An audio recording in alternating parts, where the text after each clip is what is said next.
কুলক্ষণ বা অশুভ আকীদা যারা রাখে।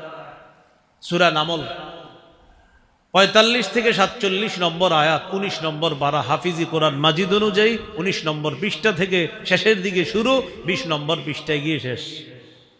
শুরু থেকেই আল্লাহ তাআলা সালেহ আলাইহিস সালাতু ওয়াস সালাম এবং তার জাতি সম্পর্কে বলেন, ওয়ালাকাদ আরসালনা ইলা সামুদা আখাহুম সালিহা। আমি সামুদ জাতির নিকট তাদের ভাই সালেহ নবীকে পাঠাইলাম। আনি আবুদুল্লাহ, এই বার্তা দিয়ে যে সালেহ নবী তাদেরকে দাওয়াত দিয়ে বলবে, ও আমার জাতি তোমরা আল্লাহর ইবাদত করো। ফাইযা হুম ফারীকানি ইখতাসিমুন।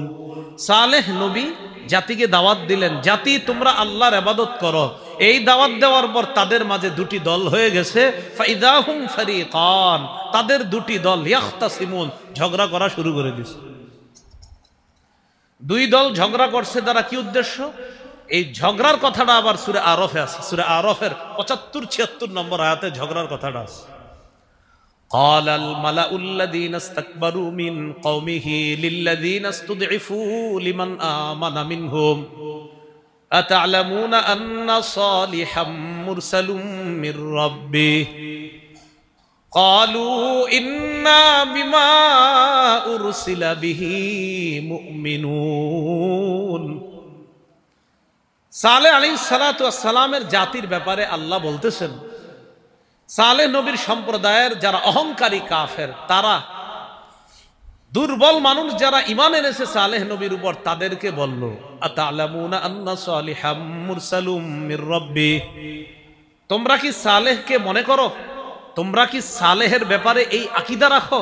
তোমরা কি সালেহ নবীকে এটাই মনে করো যে তিনি রসুল, আল্লাহর পক্ষ থেকে একজন প্রেরিত রসুল? এটা দুর্বল মানুষগুলা যারা ঈমান আনছে, অহংকারীরা, কাফেররা, তাদেরকে বলল। এবার ঈমানদাররা জবাব দিল, ইন্না বিমা উরসিলা বিহি মুমিনুন। সালেহ নবীকে দি আল্লাহ তাআলা যা দিয়ে পাঠিয়েছে, সালেহ নবীকে যা দিয়ে তাকে দুনিয়াতে পাঠানো হয়েছে, আমরা সব বিশ্বাস করে নিলাম, সবগুলোর উপর আমরা ঈমান আনলাম। এটা হলো ঈমানদারদের জবাব। এবার বেঈমানরা বলতেছে যে তোমরা যেগুলারে বিশ্বাস করেছো, ইন্না বিল্লাযী আমানতুম বিহি কাফিরুন। তোমরা যেগুলাকে বিশ্বাস করেছো এগুলাকে আমরা অস্বীকার করলাম। তাহলে ঈমানদাররা বললেন, সালেহ নবীকে যা দিয়ে পাঠানো হয়েছে তা আমরা বিশ্বাস করলাম, আর বেঈমানরা কয় তোমরা যা বিশ্বাস করলা তা আমরা অস্বীকার করলাম। এ হলো দুই দলের ঝগড়া। এই কথাটাই ওই সূরা নামলে আল্লাহ বলতেছেন, ওয়ালাকাদ আরসালনা ইলা সামুদা আখাহুম সালিহা আন ইবুদুল্লাহ ফাইযা হুম ফারীকান ইখতাসিমুন। জাতিকে সালেহ নবী দাওয়াত দিলেন, তোমরা আল্লাহর ইবাদত করো।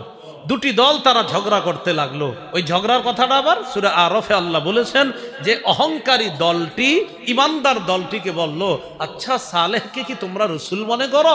তো ঈমানদাররা বললেন, সালেহ নবীকে যা দিয়ে পাঠানো হয়েছে তা আমরা বিশ্বাস করি।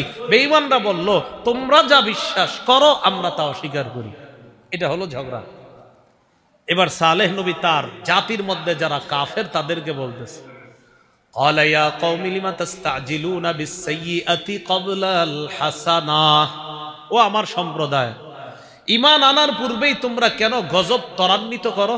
অর্থাৎ তোমরা যা করতেছো, যে আকীদা রাখতেছো, এতে গজব কিন্তু নগদ আসবে। কবলাল হাসানা, কল্যাণের আগে কেন অকল্যাণ কামনা করো? মুফাসসিরিন কিরাম লিখেছেন এখানে কল্যাণ দ্বারা উদ্দেশ্য ঈমান। লাউলা তাস্তাগফিরুনাল্লাহ লাআল্লাকুম তুরহামুন। তোমরা কেন আল্লাহর কাছে ক্ষমা প্রার্থনা করছো না যাতে তোমাদের প্রতি দয়া করা হয়?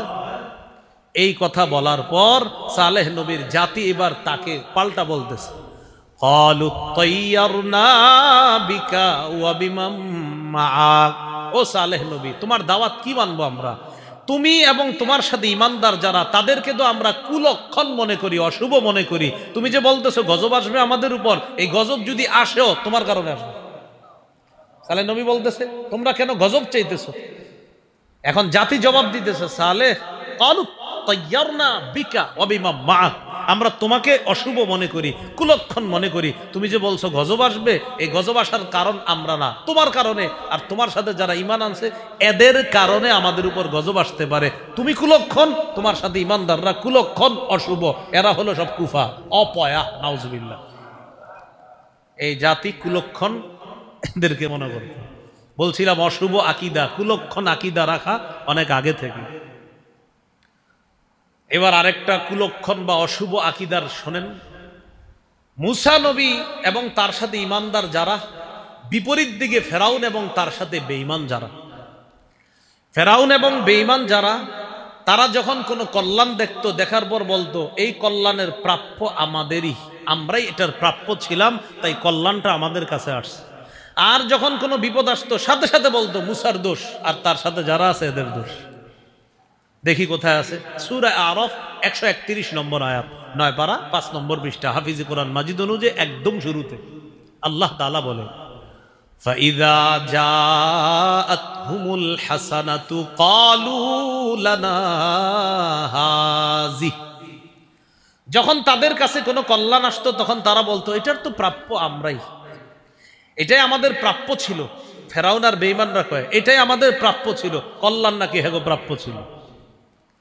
ক্বালু লানা হাযি, কল্যাণ আসলে তারা বলতো এটা আমাদেরই প্রাপ্য ছিল, আমরা এটা পাইতাম, তাই আমাদের কাছে আসছে।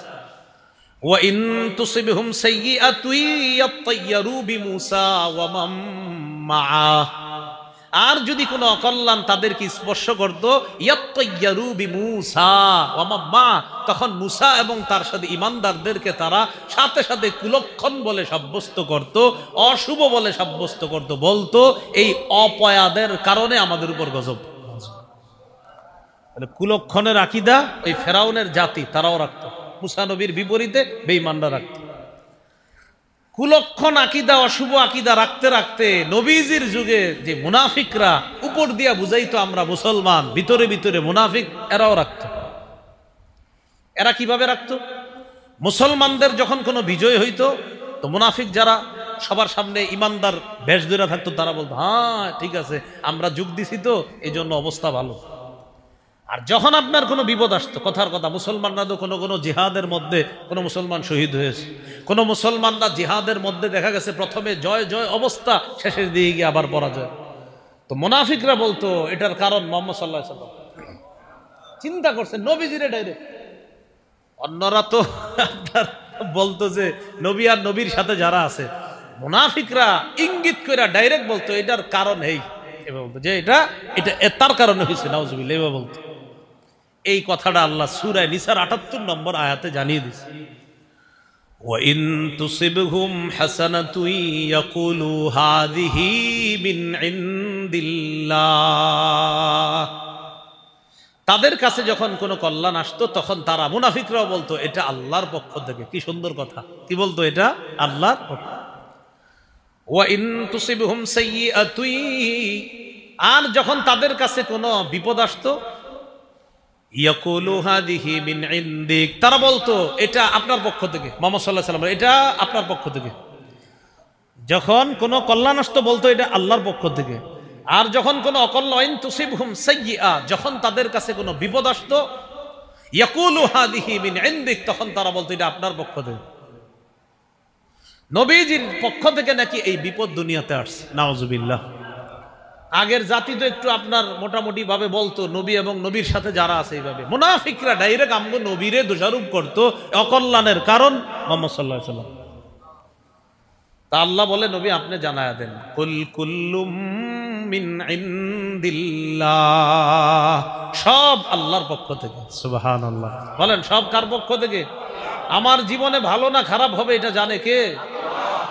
ফামালিহা উলাইল কওমি লা ইয়াকাদুনা ইয়াফকাহুনা হাদিসা, আল্লাহ তাআলা বলেন এদের কি হলো যে এরা সঠিক কথাগুলো বুঝতে চায় না।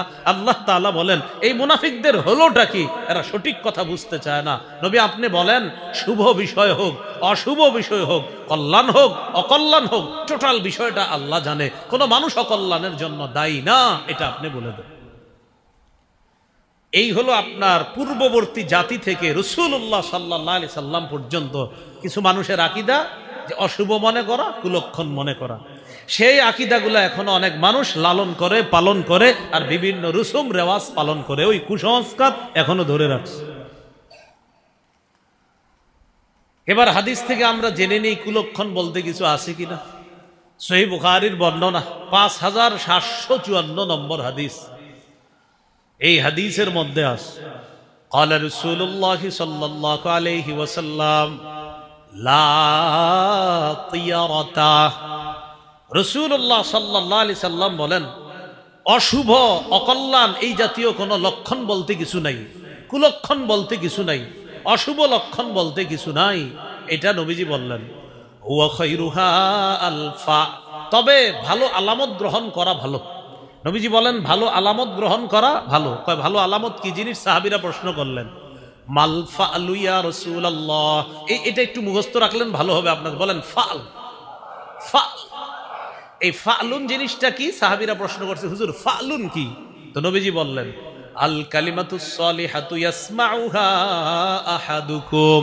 ফালুন হলো উত্তম কথা, ভালো কথা। যেই ভালো কথা তোমাদের কেউ শোনে, শোনার পরে ভালো কথাটা গ্রহণ করে, আচ্ছা অমুকে একটা ভালো কথা বলছে, হ্যাঁ এই কথাটা গ্রহণ করা যায়, এটা ঠিক আছে, ভালো কথা গ্রহণ করা যায়। ভাই কোথায় যাচ্ছেন? অমুক জায়গায়, এইদিকে না যাওয়াটাই ভালো হবে আপনার জন্য। ও আচ্ছা আচ্ছা ঠিক আছে। অভিজ্ঞতার আলোকে অনেক অনেক সময় বলে এদিকে আপনি রাতে এতটার দিকে যাবেন, না যাওয়াটাই ভালো।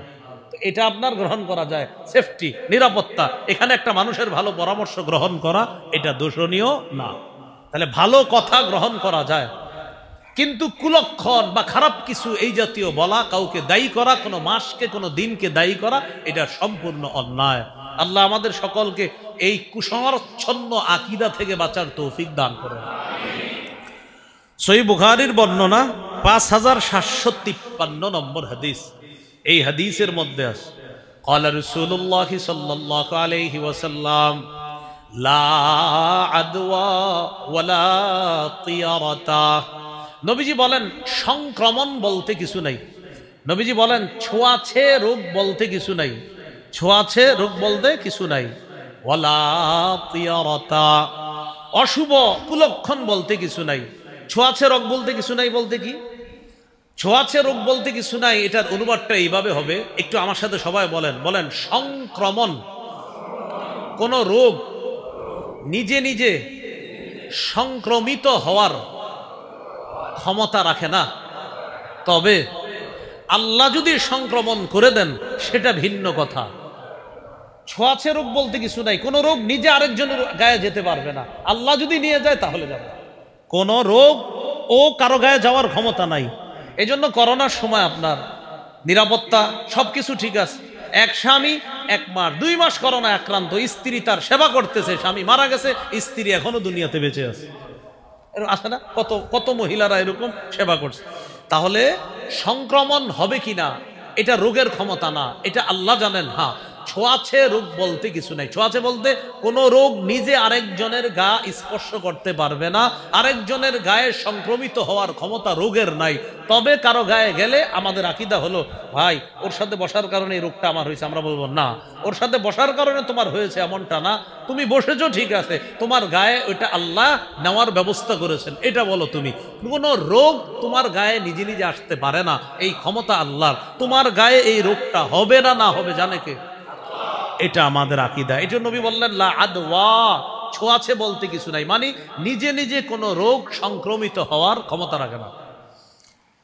আরবের লোকেরা একটা আকীদা রাখতো, আন্নাল মারাদ বিনাফসিহি ইউদি, রোগ নিজে নিজে সংক্রমিত হতে পারে। নবীজি এই আকীদাকে নচ্ছেদ করে দিলেন, এই আকীদা প্রত্যাখ্যান করলেন। নবীজি বলেন লা আদওয়া, তোমরা যে বলো রোগ নিজে নিজে অন্যের শরীরে যাইতে পারে, এটা সঠিক নয়। এরপরে বললেন ওয়ালা তিয়ারাতা, তিয়ারতার একটা অনুবাদ হলো, বলেন আমার সাথে, পাখি বাম পাশে যাওয়ার মধ্যে কুলক্ষণ আছে, এই আকীদা রাখা কুসংস্কার।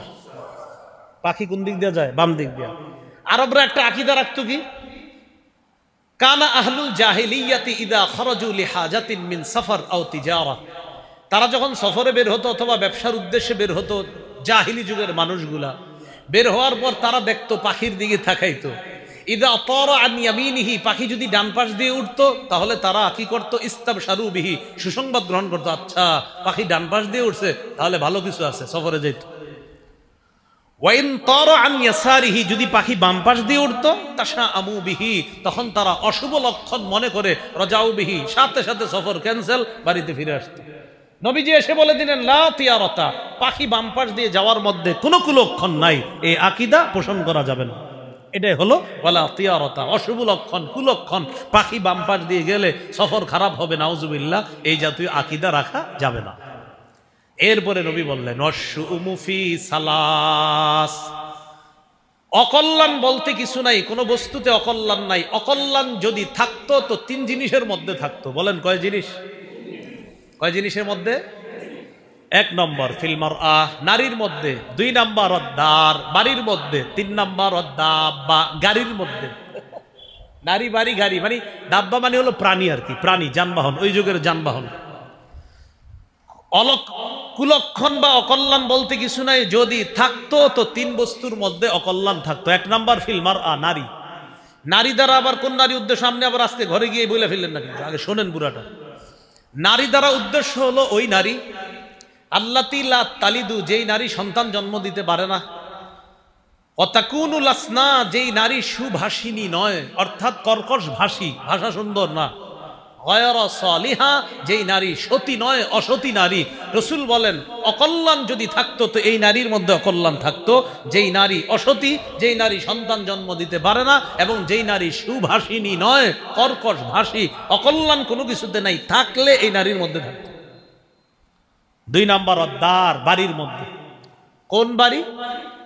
বাড়ি দ্বারা উদ্দেশ্য মুহাদ্দিসিনে কেরাম লেখছেন ওই বাড়ি যেই বাড়িটা দয়্যিকতান, সংকীর্ণ, অপ্রশস্ত বাড়ি। সাইয়্যাতাল জিরান, যেই বাড়ির প্রতিবেশী খুব ভয়ঙ্কর, খারাপ, সকালে ঝগড়া শুরু করে ঘুমের আগে গিয়ে শেষ হয়, এমন বাড়ি।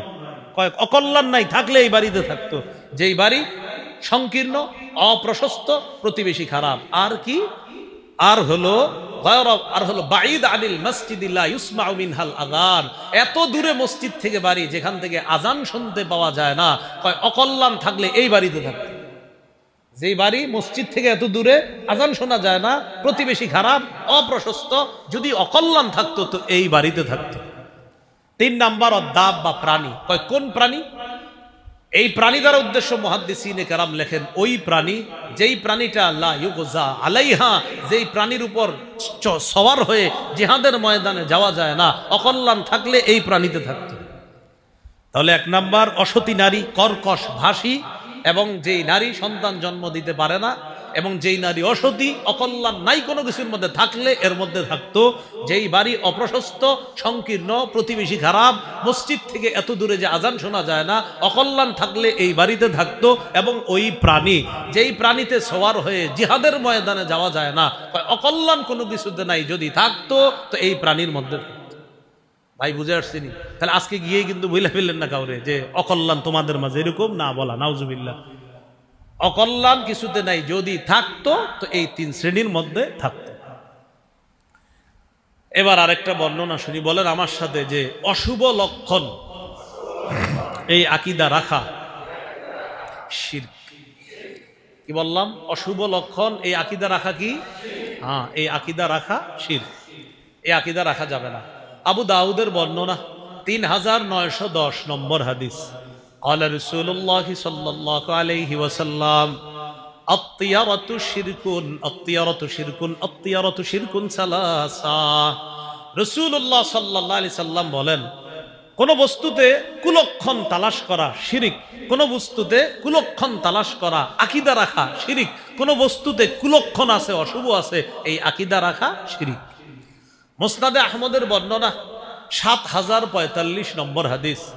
এই হাদিসে আছে قال رسول الله صلى الله عليه وسلم من ردته الطيرة من حاجة فقد أشرك। কোন ব্যক্তি যদি রাস্তায় বের হয়, কোন প্রয়োজনে বের হয়েছে, আর প্রয়োজনে বের হওয়ার সময় ওই প্রয়োজন থেকে কোন কুলক্ষণ তাকে বাধা দিছে, প্রয়োজন থেকে কোন কুলক্ষণ বাধা দিছে। কি? যেমন আমাদের অনেকের আকীদা আছে, রাস্তা দিয়ে বের হওয়ার সময় দরজায় মাথা লাগছে, আহারে আজকে দিনটা ভালো যাবে না, নাউজুবিল্লাহ, এই জন্য আপনি আর বের হচ্ছেন না। বের হওয়ার পরে আপনি দেখছেন যে মানে কোনো একটা জিনিস রাস্তাতে ওরও দেখছি আজকে দিন ভালো যাবে না, এই জন্য আর আপনি সামনে আগাইতেছেন না। নবীজি বলেন, কেউ যদি কোনো প্রয়োজনের উদ্দেশ্যে বের হয় আর ওই প্রয়োজন থেকে যদি কোনো অশুভ লক্ষণ তার আকীদা ধাইকা আর এই লক্ষণ যদি তারে ওখান থেকে ফিরিয়ে আনে, ফাকাদ আশরাকা, সে শিরিক করলো। সে কি করলো? শিরিক। সাহাবায়ে কেরাম প্রশ্ন করলেন, হুজুর এরকম যদি হয়ে যায় কি করা? আমরা তো এরকম করবো না, হয়ে গেলে কি করব? তো রাসূলুল্লাহ সাল্লাল্লাহু আলাইহি সাল্লাম বললেন, এরকম যদি হয়ে যায় তখন তোমরা একটা দোয়া পড়বা, আল্লাহুম্মা লা খায়রা ইল্লা খায়রুকা ওয়া লা তায়রা ইল্লা তায়রুকা ওয়া লা ইলাহা গায়রুকা। এটা আরবি, বাংলাটা আপনারা মুখস্থ রাখেন। আমি আবার বলছি, আল্লাহুম্মা লা খায়রা ইল্লা খায়রুকা ওয়া লা তায়রা ইল্লা তায়রুকা ওয়া লা ইলাহা গায়রুকা। আল্লাহ, কল্যাণ আপনি ছাড়া আর কেউ দিতে পারে না, আপনার কল্যাণ ছাড়া কোনো কল্যাণ নাই। আপনি অমঙ্গল রাখলে সেখানে অমঙ্গল হবে, আপনার কল্যাণ ছাড়া কোনো কল্যাণ নাই। অমঙ্গল যদি কোথাও থাকে সেটাও আপনি জানেন আল্লাহ, আপনি ছাড়া কোনো ইলাহ নাই। যদি এই দোয়াটা পড়ে তো ওই আকীদার কাফফারা হবে এটা। সাহাবায়ে কেরাম বলছে, হুজুর এই গুনাহ যদি কেউ করে এটার কাফফারা কি? নবীজি বললেন, এই দোয়াটা পড়তে হবে। কেউ যদি এরকম করে ফেলছেন অতীতে যে দোকানে আপনার প্রথম কাস্টমার আসছে, আসার পর ওই বেটা 1 কেজি পোলার চাল নিছে, নেওয়ার পর পকেটে হাত দেওয়া দেখে টাকা নাই, ভাই টাকাটা একটু পরে দেই, এই তো আপনি শুরু করলেন, শুরুতেই বাকি, আজকে সারাদিন খারাপ যাবে। এটা কোন কিতাবে লেখা আছে প্রথম বাকি দিলে ব্যবসা খারাপ যাবে? এই আকীদা যারা রাখছেন অতীতে, তাড়াতাড়ি দোয়া পড়ে নেবেন বাংলায়, আল্লাহ কল্যাণ আপনার পক্ষ থেকে, অকল্যাণ বিষয় হবে কিনা এটাও আপনি জানেন, আপনি ছাড়া কোনো ইলাহ নাই। তাহলে ওই শিরিকের কাফফারা হবে এটা। আল্লাহ আমাদের সকলকে আকীদা থেকে ফিরে আসার তৌফিক দান করেন। এবার বলেন আমার সাথে, পেঁচা, কাক, এগুলোর মধ্যে কোনো কুলক্ষণ নাই। সকালে 8টার দিকে কাক ডাকতেছে, আহারে কোনো খারাপ সংবাদ আছে কিনা। ঘটনাচক্রে শুনি কি হ্যাঁ আব্বা মারা গেছে 7:30টায়। আর কাক ডাকছে কয়টায়? ওই 7:30টায় দেখ, ঘড়িতে তাকায়, এরে কাকটা ডাকছে কখন? 7:30টায়। আব্বা মারা গেছে কখন? ওই 7:30টা। আরে কাক তো আগেই জানাই দিছে আব্বা যে মারা গেছে। নাউজুবিল্লাহি মিন যালিক। এই জাতীয় পেঁচার ডাক, কাকের ডাক ইত্যাদি শুইনা কুলক্ষণ অশুভ আকীদা রাখা, এগুলা শিরিক, এগুলা অন্যায়। আল্লাহ হেফাজত করেন। সহিহ বুখারীর বর্ণনা 5757, 5757 কত হয়? 5757 এই হাদিসে আছে, ক্বালা রাসূলুল্লাহ সাল্লাল্লাহু আলাইহি ওয়াসাল্লাম, লা আদওয়া ওয়ালা তিয়ারাতা ওয়ালা হামাতা ওয়ালা সাফারা। কুলক্ষণ বলতে কিছু নাই, অশুভ লক্ষণ বলতে কিছু নাই, ওয়ালা তিয়ারাতা, সংক্রমণ বলতে কিছু নাই, ওয়ালা তিয়ারাতা, অশুভ লক্ষণ বলতে কিছু নাই, ওয়ালা হামাতা, পেঁচায় কুলক্ষণ বলতে কিছু নাই, পেঁচায় কুলক্ষণ বলতে কিছু নাই, ওয়ালা সফর, সফর মাসে কুলক্ষণ বলতে কিছু নাই। কোন মাসে? সফর মাসে। হামাতা কি? এটা আবার আবু দাউদের একটা বর্ণনা আসছে, 3918 নম্বর বর্ণনা, মাকতু, সহিহ মাকতু, এই বর্ণনাটা এখানে আসছে। হামাতা কি? ইয়াকুলুন নাস, জনগণ বলতো জাহিলি যুগে, আল হামা আল্লাতি তাসরুহু হামাতুন নাস।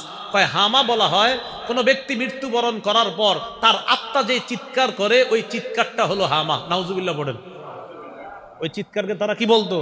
মনে হয় ওর আত্মাটা পাখি হইয়া এই জায়গায় চিৎকার করতেছে, এই আকীদা রাখতো। আতা রহমতুল্লাহি আলাইহি বলতেছেন, ইন্নাহা লাইসাত বিহামাতিন নাস, এটা মানুষের প্রেতাত্মা নয়, ইন্নাহা হিয়া দাব্বা, এটা হলো একটা প্রাণী। মানে প্রাণীরে বানায় দিছে মানুষের আত্মা। একটা প্রাণী ডাকাডাকি করতো, এরকম আপনি চিল্লাচিল্লি করতেন, বলতো আরে যে মারা গেছে ওর আত্মাটা মনে হয় এখানে বসে বসে ডাকতেছে। তো এটা তারা বলতো এটা মানুষের প্রেতাত্মা। তো বলতেছে না, ইন্নাহা লাইসাত বিহামাতিন ইনসান, এটা মানুষের প্রেতাত্মা না, ইন্নামা হিয়া দাব্বা, এটা একটা প্রাণী। এই প্রাণীর আওয়াজ, এটাকে তারা বানায়া দিত কি যে এটা মনে কোনো প্রাণীর ডাক। মুহাদ্দিসিনে কেরামের একদল বলেন যে হামা দ্বারা উদ্দেশ্য হলো পেঁচা। যেই পেঁচা আপনার রাতের বেলা ইয়াতিরু, রাতের বেলা চলতো, অথবা যেই পেঁচাকে তারা কোথাও কোথাও দেখলে তারা মনে করত এই পেঁচা এখন কেন ডাকে, এটাকে তারা অশুভ লক্ষণ ইত্যাদি তারা মনে করত। নাউজুবিল্লাহ। তো এই অশুভ লক্ষণটা কিভাবে মনে করত? ইদা ওয়াকা আলা দারি আহাদিহিম ওয়াকাত ফিহা মুসিবা। তাদের আকীদা ছিল পেঁচা যদি কোনো বাড়িতে আসে নিশ্চিত ওই বাড়িতে কোনো মুসিবত আছে। রাসূলুল্লাহ সাল্লাল্লাহু আলাইহি সাল্লাম এই আকীদা প্রত্যাখ্যান করলেন, জানিয়ে দিলেন ওয়ালা হা মাতা, পেঁচার ডাকের মধ্যে কোনো কুলক্ষণ নাই, ওয়ালা সফারা, সফর মাস। জাহিলি যুগের মানুষ ইয়াকুলুন নাস আস-সফারু জুউন ইয়াখুযু ফিল বাত, কয় সফর মাস হলো পেট ব্যথার মাস। বলেন কি মনে করতো? সফর মাস পেট ব্যথার মাস। জাহিলি যুগের মানুষ বলতো সফর মাস পেট ব্যথার মাস, মানে সফর মাসে আরবে আপনার সব শুকায় যায়, শুকায় গিয়া সব কাঠের মতো শক্ত হয়ে যায়, আপনার খাদ্য শস্য তেমন উৎপাদন হয় না। তখন তারা বলতো এই মাসটা তেমন সুবিধার মাস না, এই মাস ক্ষুধার মাস, পেট ব্যথার মাস। নবী এসে জানিয়ে দিলেন ওয়ালা সফর, সফর মাসে কোনো কুলক্ষণ নাই। তাহলে পেঁচার ডাকে কুলক্ষণ নাই, কাউয়ার ডাকে কুলক্ষণ নাই, এরপরে সফর মাসে কোনো কুলক্ষণ নাই। এই আকীদা রাখা শিরিক। এই শিরকি আকীদা থেকে আল্লাহ আমাদেরকে হেফাজত করেন। কোন মাসে বিয়ে হইলে ওই মাসে কুলক্ষণ হবে বলতে এই আকীদা রাখাও শিরিক। এই মাসে যদি বিয়ে হয় তাহলে কুলক্ষণ আছে, এই আকীদা রাখা কি বলেন? শিরিক।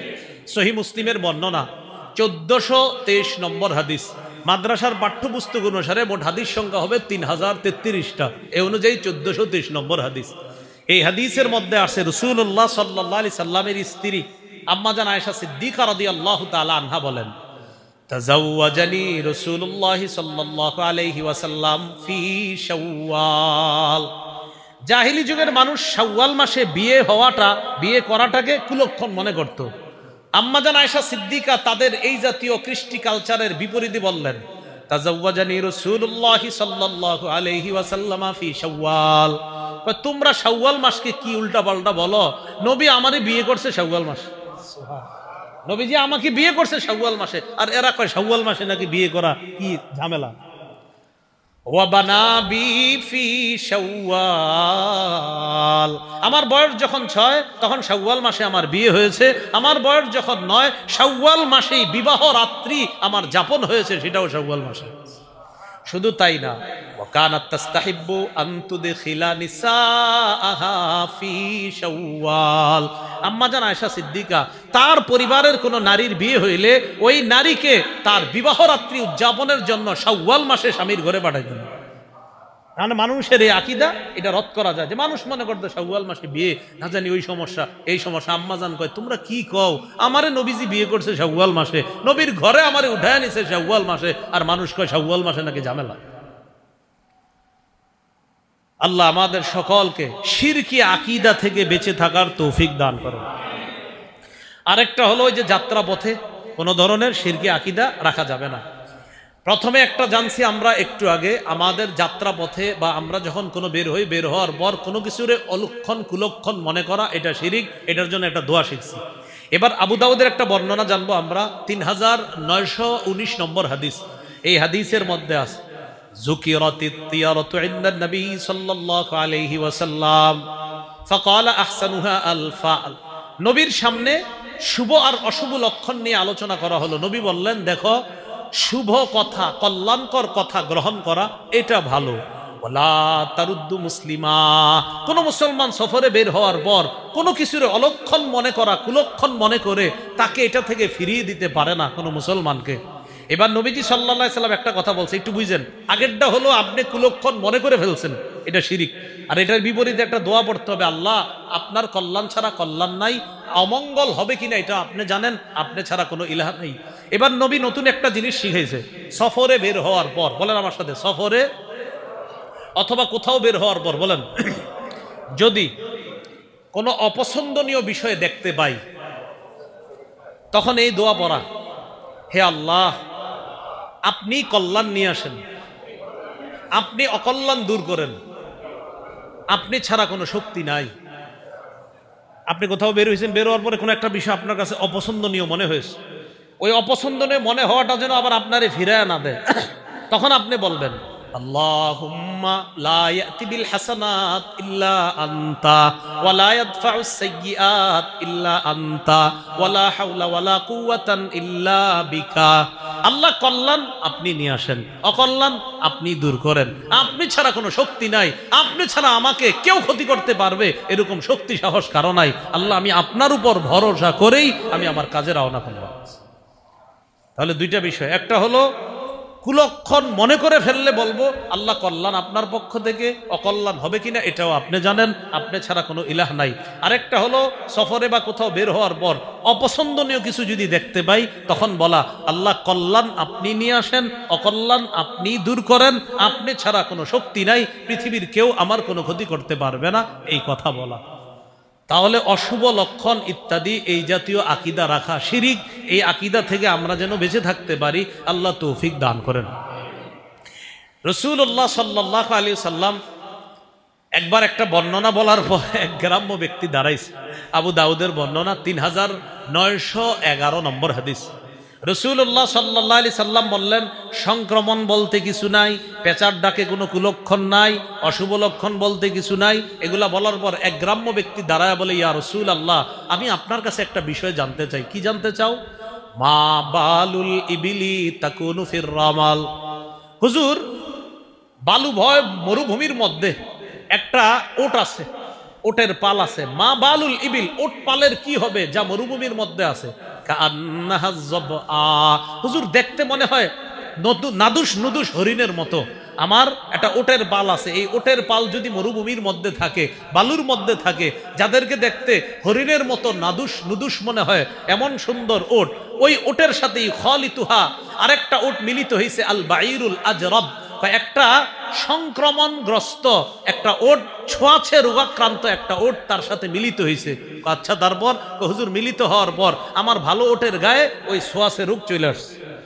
হুজুর, ওই ওটের ব্যাপারে জানতে চাই, যে ওটগুলা নাদুস নুদুস, এটার সাথে একটা আপনার রোগাক্রান্ত ওট মিলিত হয়ে ছোঁয়াছে রোগ ওই তার মধ্যে সংক্রমণ করে ওই ওটটারে রোগাগ্রস্ত করে ফেলছে, এই ব্যাপারে আপনার কাছে জানতে চাই। নবীজি বললেন, আচ্ছা তাই নাকি? ফামান আদাল আউয়াল, তাহলে প্রথম ওটটার রোগটাকে দিল।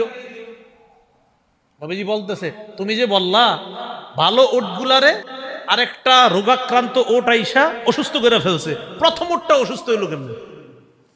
এই জায়গায় নবীজি আকীদা প্রত্যাখ্যান করতেছেন যে তুমি যে আকীদা রাখতেছ যে অসুস্থ ওট আইসা সুস্থ ওটের অসুস্থ বানায়া দিছে, এই আকীদা সঠিক নয়। অসুস্থ ওট আসার পর সুস্থ ওটগুলা অসুস্থ হবে কিনা এটা জানেন আল্লাহ, এটা হলো আকীদা। তুমি যে বলছো অসুস্থ ওট আইসা সুস্থ ওটগুলারে অসুস্থ বানায়া দিছে, এই আকীদা সঠিক নয়। যদি বলো তোমার আকীদা সঠিক, তাহলে প্রথম ওটটাকে অসুস্থকে বানাইল, এটা কার ছোঁয়াছুঁইতে অসুস্থ হইল? তাহলে এই জন্য আপনারা, আমরা অনেক সময় বলি তোর গায়ে চুলকানি, এজন্য আমার তোর সাথে থাকা যাবে না। প্রথম চুলকানিটা হইল কেমন? এই জন্য আমার শরীরে অসুস্থ আমি হব কি হব না এটা জানে কি? আর যার গায়ে অসুস্থতা আছে তার সাথে বসলে আমার কোনো সমস্যা হবে কিনা আকীদা হলো আমি রাখি, আল্লাহ চাইলে আমার শরীরে অসুস্থতা হতে পারে, কিন্তু ওর কারণে আমি অসুস্থ হব, এই আকীদা রাখা যাবে না। ভাই, কথাগুলা কি বুঝে আসছে সবার? আচ্ছা, এই কথাগুলো কেন বললাম? মুহররম মাসকে কেন্দ্র করে অনেকের এই অশুদ্ধ একটা কুসংস্কারাচ্ছন্ন আকীদা হলো, খতিব সাহেব ইমাম সাহেবদেরকে জ্বালায় মাইরা হলে মুহররম মাসে, হুজুর মুহররম মাসে কি বিয়ে করা যাবে? কেন যাবে না? এটা মাতমের মাস, শোকের মাস, এই মাসে কি আনন্দ করা যায়? বিয়ে তো আনন্দ, এটা তো শোকের মাস। শোক কি? রাসূলুল্লাহ সাল্লাল্লাহু আলাইহি সাল্লামের নাতি হুসাইন রাদিয়াল্লাহু তাআলা আনহু, তাকে শহীদ করা হয়েছে 10ই মুহররম। এটার জন্য আমরা নিঃসন্দেহে ব্যথিত। আর হুসাইন রাদিয়াল্লাহু তাআলা আনহুর শহীদ 10ই মুহররম হওয়ার কারণেই দুনিয়াতে এত আলোচিত হয়েছে, কারণ 10ই মুহররম কোনো কিছু সংগঠিত হওয়ার কারণে ওই ঘটনার মর্যাদা আল্লাহ বাড়ায় দেয়। এটার ফজিলত, এটার মর্যাদা, এটা আল্লাহর কাছে বেশি হয়ে যায়। এই হুসাইন রাদিয়াল্লাহু তাআলা 10ই মুহররম শহীদ হওয়ার কারণে, কারণ আরো শহীদ হয়েছে কিন্তু তার শাহাদাত এত বেশি আলোচনা কেন হয়? কারণ তিনি 10ই মুহররম শহীদ হয়েছে। এখন হুসাইন রাদিয়াল্লাহু তাআলা আনহুর এটা ওনার শহীদকে কেন্দ্র করে বলে এটা হলো মাতমের মাস। কিসের মাস? এটা মাতমের মাস। এই মাসে বিয়ে শাদী, এটা আনন্দের বিষয়, বিয়ে শাদী করা যাবে না। এখন আপনাদেরকে বলি, হুসাইন রাদিয়াল্লাহু তাআলা আনহুর আব্বার নাম কি? আম্মার নাম? হযরত আলী আর ফাতেমার বিয়ে হয়েছে মুহররম মাস। কোন মাসে? হযরত আলী ফাতেমার বিয়ে হয়েছে কোন মাসে? মুহররম মাস। তো মুহররম মাসে যাকে কেন্দ্র করে বলতেছেন যে এই মাসে বিয়ে শাদী হইলে এটা কেমন কথা, মাতমের মাস, তো ওনার আব্বা আম্মার বিয়ে হয়েছে মুহররমে। এই জন্য ভাই, মুহররম মাস এটা ঠিক আছে, এটা বাড়াবাড়ি করা যাবে না, এখানে ছাড়াছাড়িও করা যাবে না। কুসংস্কারাচ্ছন্ন কোনো আকীদা রাখা যাবে না। কুসংস্কার আকীদাটা আমাদের মধ্যে আসার একটা কারণ হলো অজ্ঞতা। বলেন কুসংস্কার আকীদা আসার কারণ কি? এজন্য ইসলামের প্রথম শব্দটাই হলো ইকরা, পড়ো। ইসলামের প্রথম শব্দ ইকরা, পড়ুন, এটা হলো প্রথম শব্দ। অজ্ঞতা দূর করার জন্য ইসলামের প্রথম শব্দ ইকরা। আমাদের সবাইকে আল্লাহ জানিয়ে দিচ্ছে ইকরা, পড়ো পড়ো। প্রথমে বড় মানি অজ্ঞতা দূর হলে কুসংস্কার দূর হবে, এই জন্য প্রথম কথাটাই ইকরা, পড়ো। এটা আমাদের অজ্ঞতা। আল্লাহ তাআলা সূরা আলী ইমরানের 191 নম্বর আয়াতে বলেন, রব্বানা মা খালাকতা হাযা বাতিলা সুবহানাকা ফাকিনা আযাবান নার। আসমান জমিন নিয়ে মানুষ চিন্তা ভাবনা করে, জ্ঞানীরা চিন্তা ভাবনা করে, তখন বলে আল্লাহ এই আসমান আর এই জমিন আপনি অনর্থক সৃষ্টি করেন নাই। তো যারা বলবে অনর্থক সৃষ্টি করেন নাই, তারা আল্লাহর সৃষ্টির মধ্যে কুলক্ষণ তালাশ করবে না। এই জন্য মনে রাখবেন, কুসংস্কার আকীদা যারা রাখে, এটার এক নম্বর কারণ অজ্ঞতা, মূর্খতা, জাহেলিয়ত, অন্ধকার। এই আকীদা রাখার কারণে এদের এগুলা হয়। আল্লাহ আমাদেরকে হেফাজত করে।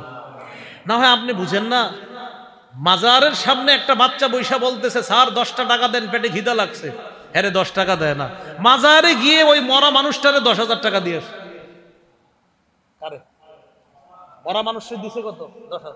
দরকার কি মরা মানুষের 10,000? না জিন্দা মানুষের 10 টাকা দরকার ছিল, ওরে 10 টাকা দেয় নাই। কাউ 10 টাকা দেন, খামু কিছু, খামু দেয় না। মরা মানুষের নিয়ে 10,000 20,000 দিয়ে আসছে। যে আকীদা ঢুকে গেছে, গোবর ঢুকে গেছে আকীদার মধ্যে। অজ্ঞতা, মূর্খতা, জাহেলিয়ত তার মধ্যে ঢুকছে। তার আকীদা হলো এখানে 10,000 দিলে কিছু একটা হবে। এটা আকীদা। কি হবে, কি যে হবে এটা তো বোঝানো যাবে না, হবে কিছু। এই আকীদা রাখা যাবে না। সূরা মাইদার 90 নম্বর আয়াতে আল্লাহ বলেন, ইন্নামাল খামরু ওয়াল মাইসির ওয়াল আনসাবু ওয়াল আজলাম রিজসুম মিন আমালিশ শাইতান। মদ, জুয়া, মূর্তি ভাগ্য নির্ণয়ক কোন বস্তু। সর ভাগ্য নির্ণয় করে হাত দেখা বইলা দিবে আপনারে কি হবে না হবে। এই হাতে দেখেন, এই পাশে একটা আরবি 8-এর মতো, পাশে একটা 81, আর এই হাতে হলো একটা আরবি 1, পাশে 8, 18। 81 আর 18 হয় 99। কত হয়? তা আপনি 2 হাত দেখায় বলবে, আপনি হাতটা দেখেন তো, দেখবেন, দেখার পর বলবে দেখছেন আপনার বাম হাতে 81, ডান হাতে 18, 99। তো আপনি বলবেন, তখন আপনার বলবে আল্লাহর নাম কটা বলেন তো বলবেন 99টা। ঘটনা আছে, কি আছে? হুদেই কিচ্ছুই না, সবার হাতে এটা আছে। এরে বুঝায় যে ঘটনা আছে। রাসূলুল্লাহ সাল্লাল্লাহু আলাইহি সাল্লাম বলেন, মান আতা আররাফান আও কাহিনান ফাসাদ্দাকাহু বিমা ইয়াকুল। কেউ যদি গণকের কাছে যায়, এই গণকের কাছে যাওয়ার পর যদি গণকের কথা বিশ্বাস করে, ফাকাদ কাফারা বিমা উনজিলা আলা মুহাম্মাদিন সাল্লাল্লাহু আলাইহি সাল্লাম, নবীর উপর আল্লাহ যা নাজিল করেছেন সে সব অস্বীকার করলো। গণকের কথা বিশ্বাস করলে সে সব অস্বীকার করলো।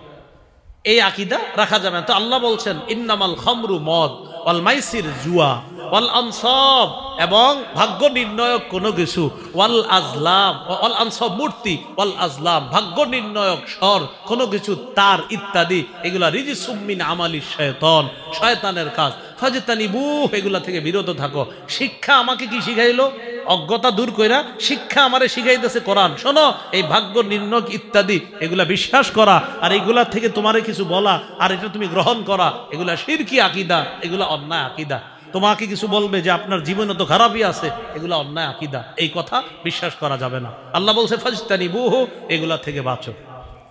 বিপরীত দিকে আমাদের কি আকীদা পোষণ করা দরকার? সূরা হাশরের 23 নম্বর আয়াতে আছে, আল্লাহ তাআলা বলেন, হুল্লাযী লা ইলাহা ইল্লাহু, তিনি আল্লাহ, তিনি ছাড়া কোনো ইলাহ নাই। বলেন তিনি আল্লাহ, তিনি ছাড়া কোনো ইলাহ নাই।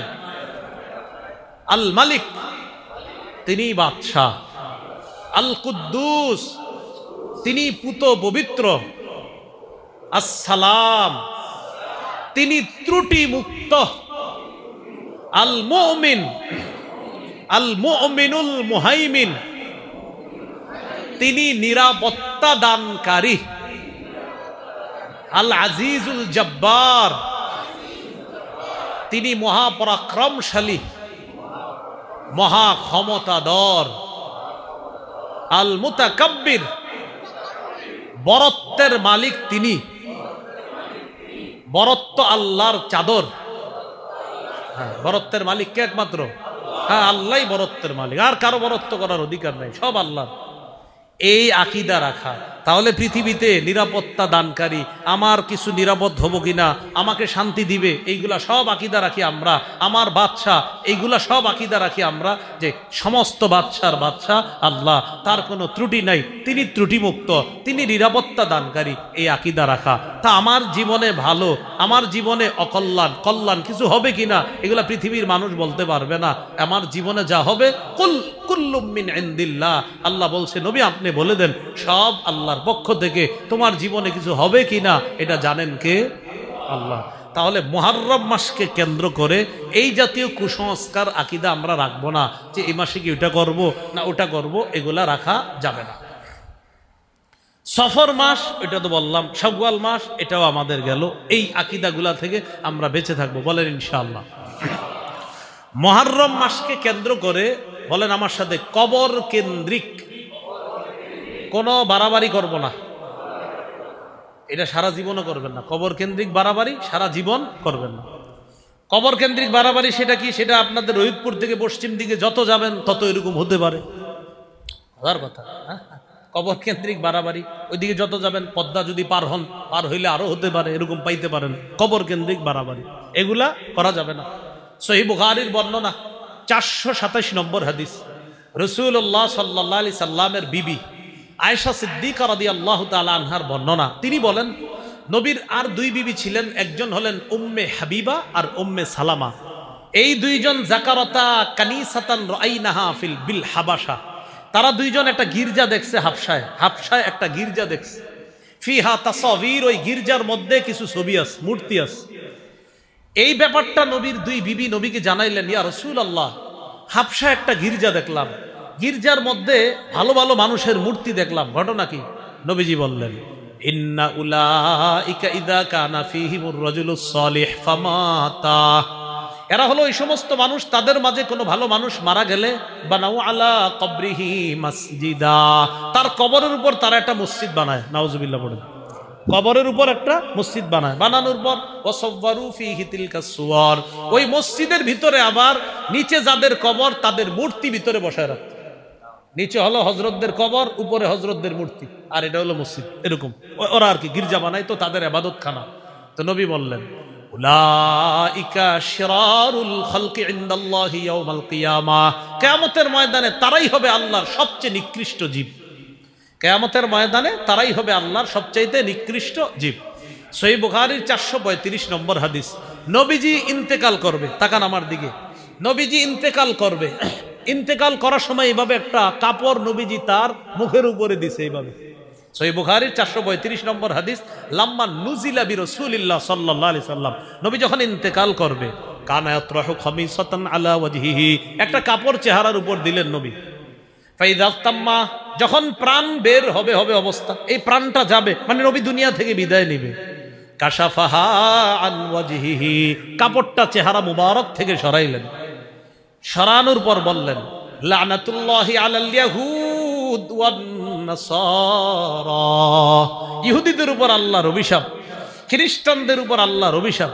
সবাই অবাক, কি এই টাইমে এই কথা বলতেছে কেন? ইত্তাখাযু কুবুর আমবিয়াইহিম মাসাজিদা, তারা তাদের নবীদের কবরকে সেজদার স্থান বানাইছে, তারা তাদের নবীদের কবরকে সেজদার স্থান বানাইছে।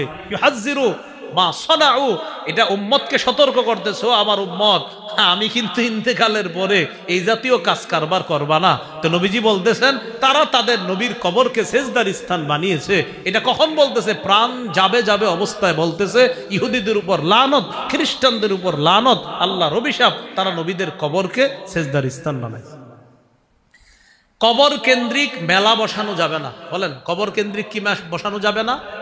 হ্যাঁ, মেলা বসানো যাবে না। আবু দাউদের 2042 নম্বর হাদিস, قال رسول الله صلى الله عليه وسلم لا تجعلوا بيوتكم قبورا ولا تجعلوا قبري عيدا, নবীজি বলেন তোমরা তোমাদের ঘরগুলাকে কবর বানায়ো না। ঘর কবর হয় কিভাবে? যেই ঘরে নফল নামাজ না হবে, যেই ঘরে জিকির না হবে, যে ঘরে তাসবিহ পড়া না হবে ওই ঘর কবরের মতো হয়ে যাবে। ওয়ালা তাজআলু কবরি ঈদা, নবী বলেন আমার কবরকে কেন্দ্র করে মেলা বসাবা না। আমাদের এই দেশে আপনি পাবেন কবর কেন্দ্র করে মেলা হয়, 7 দিন 10 দিন 15 দিন মাস ব্যাপী মেলা হয় কবর কেন্দ্র। নবীজি বলতেছে আমার কবর কেন্দ্র করে কোনো উৎসব বানাবা না, মেলা বানাবা না। ওয়াসাল্লু আলাইয়া, আমারে যদি মহব্বত করো আমার উপর বেশি বেশি দুরূদ পড়বা। সুবহানাল্লাহ। ফাইন্না সালাতাকুম তাবলুগুনি হাইসু কুনতুম, তোমরা যেখানেই থাকো যেখান থেকে দুরূদ পড়ো তোমাদের দুরূদ সেখান থেকেই আমার কাছে পৌঁছে যায়। তাহলে ভালোবাসবো কি মেলা বসায় না দুরূদ পড়ে? দুরূদ পড়ে। এজন্য কবর কেন্দ্রিক মেলা বসানো যাবে না। এরপরে কবরের উপর বসা যাবে না, কবর সামনে রেখা নামাজ পড়া যাবে না। কিছু মসজিদে দেখবেন মাঝখানে কবর, অনেক মসজিদের মাঝখানে কবর, হ্যাঁ একদম মাঝখানে কবর, আর চারপাশে মানুষ নামাজ। যদিও মুসলমানরা কবরের সিজদা করতেছে না, কিন্তু এই যে মাঝখানে রাখলো, এটা আলেমদের সাথে একটু পরামর্শ করে মসজিদটা বানাইলে কি হতো না, আবেগ এত বেশি যেটা মাঝখানে রাখতে হবে।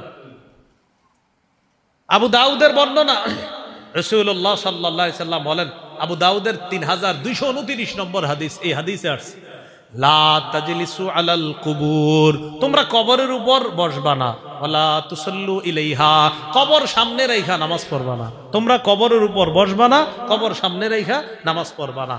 তাহলে কবর কেন্দ্রিক বাড়াবাড়ি এগুলো আমরা করব না।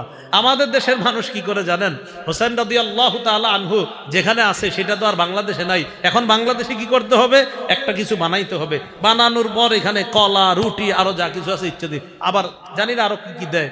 তো একটা কিছু বানাবে, বানানোর পর এটা একটা কিছু হইল, এটাতে বিভিন্ন টাকা পয়সা ইত্যাদি দেওয়া হয়। আর এটা কি বানায় আল্লাহ জানে।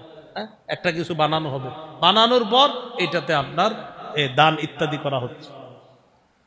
তো কবর কেন্দ্রিক এই বাড়াবাড়িগুলা আমরা করব না, বলি ইনশাআল্লাহ। তাহলে কুসংস্কার আকীদা যেটা আমরা ওই অনেকে রাখে যে মুহররম মাসে বিয়ে হবে কিনা, তাহলে বিয়ে মুহররম সফর ইত্যাদি নাই, বিয়ে যেই মাসে ইচ্ছা ওই মাসে। আমার মতে মুহররম মাসে বেশি বেশি বিয়ে দিবেন, বিয়ে করবেন। কেন? এই আকীদা রদ করতে হবে। মুহররম মাসে অন্য অন্য বিষয় সংগঠিত হওয়ার কারণে মর্যাদা বাড়ছে, বিয়ে করলে বিয়ারও মর্যাদা বাড়বে। এই জন্য এই আকীদা আমরা পোষণ করব না, বলেন ইনশাআল্লাহ। আল্লাহ আমাদের সকলকে অশুদ্ধ আকীদা থেকে যেন আমরা বেঁচে থেকে বিশুদ্ধ আকীদা নিয়ে আমরা কবরে যেতে পারি, আল্লাহ তৌফিক দান।